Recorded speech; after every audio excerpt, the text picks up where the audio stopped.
भारत के कुछ हिस्सों में हो रही भाषा आधारित राजनीति कुछ अप्रासंगिक नेताओं और हीन भावना से ग्रसित लोगों का मेल भर है। अपनी भाषा से प्यार होना तो स्वाभाविक ही है और उसका अपमान तो कोई बिल्कुल भी सहन नहीं कर सकता। लेकिन भाषा का अपमान है क्या?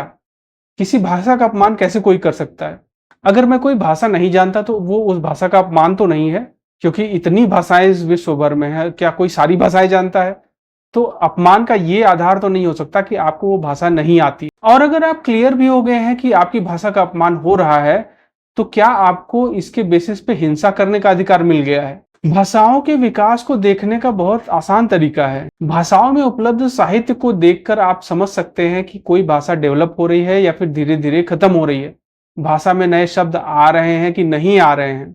और इन सब चीजों को जब आप देखेंगे तो स्पेशली आज के लैंग्वेजेस जैसे कि मराठी और तमिल और कन्नड़ा, ये तीन भाषाएं हैं जिसपे कि बहुत बवाल मचते रहता है समय समय पे। तो इन तीनों ही भाषाओं में रिसेंट टाइम्स में, मतलब 25-30 साल में, कोई बहुत बड़ा उपन्यास, कोई बहुत बड़ा लिटरेचर, कोई बहुत बड़ा पोयम, ऐसा कुछ भी नहीं आया। अब आप स्वयं सोचिए कि ऐसी भाषाएं जिसमें पिछले 20-25 साल से कोई मेजर लिटरेचर नहीं आया है, उस भाषा को बोलने वाले बोल रहे हैं कि दूसरे लोग उनकी भाषा का अपमान कर रहे हैं। नया साहित्य नहीं आया क्योंकि आप, जी हां आप, अपने बच्चों को अपनी भाषा नहीं पढ़ा रहे हैं। तो अगर कोई आपकी भाषा का अपमान कर रहा है तो आप स्वयं कर रहे हैं। ये वीडियो आपको पसंद आया तो प्लीज लाइक और सब्सक्राइब करिए और कुछ लोगों के साथ शेयर भी करिए ताकि वीडियो की रीच बढ़ सके। Thank you.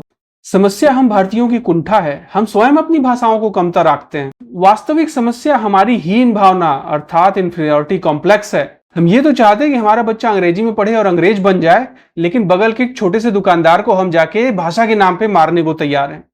हम स्वयं अपने बच्चे को अपनी भाषा नहीं पढ़ा रहे हैं, लेकिन अपमान वो बेचारा छोटा सा दुकानदार कर रहा है क्योंकि उसको वो भाषा नहीं आती है। और कुछ छुटभइये नेताओं को इस बात का पता है और वो हमारी इस कुंठा का फायदा भी लगातार उठा रहे हैं। तो जब कुछ स्वार्थी नेता और कुछ हीन भावना से ग्रसित लोग मिलते हैं तो वही होता है जो भाषा के नाम पे हिंसा में हो रहा है भारत में। हिंदी का विरोध वही लोग कर रहे हैं इन प्रदेशों में जो हिंदी को समझते हैं। अगर हिंदी इतनी ही बुरी है तो आप क्यों बोलते समझते हैं? कहां से सीख लिया आपने इसको? और अगर सच में आप अपनी भाषा के लिए कुछ करना चाहते हैं तो क्यों ना लोकल लोगों के लिए आप फ्री कोचिंग स्टार्ट कर दो कि भाई आप मेरे यहाँ पे हैं, मेरी भाषा सीखना चाहते हैं तो आइए मैं आपको फ्री में सिखाता हूं। लेकिन आप ऐसा नहीं करेंगे क्योंकि आप ये जो हिंसा है अपनी भाषा से प्रेमवश नहीं कर रहे हैं, बल्कि अपनी कुंठा और हीन भावना से ग्रसित होकर कर रहे हैं। और इन सब में वो साधारण लोग पिस रहे हैं जो किसी भाषा से कोई नफरत नहीं करते, वो अपना जीवन जी रहे हैं, लेकिन बेचारे बस खाली इन कुछ गुंडों के कारण वो खुद भी बदनाम हो रहे हैं। अब मेरा प्रश्न इन नेताओं से है कि आपने अपनी भाषा के विकास के लिए क्या किया?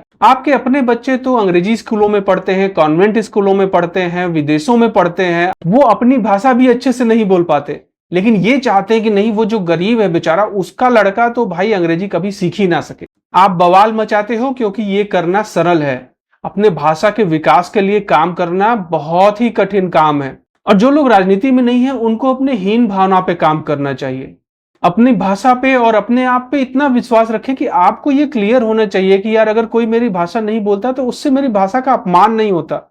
मैं अपनी भाषा में ऐसे लिटरेचर लिख के दूंगा कि लोग मजबूर हो जाएंगे मेरी भाषा पढ़ने को। कुछ स्वार्थी नेताओं को अपनी भावनाओं का प्रयोग मत करने दीजिए। वो अपना राजनीतिक उल्लू सीधा करेंगे और आपका बेटा बेटी, अगली पीढ़ियां नई भाषाओं को नहीं सीख पाएंगे। और अगर आप सच में चाहते हैं कि नहीं, दूसरी भाषा सीखनी ही नहीं है, तो अपने बच्चे को अंग्रेजी माध्यम के स्कूल में क्यों भेज रहे हो? हिंदी से केवल इसलिए मत लड़ो कि अंग्रेजी से लड़ने की आपकी औकात नहीं है।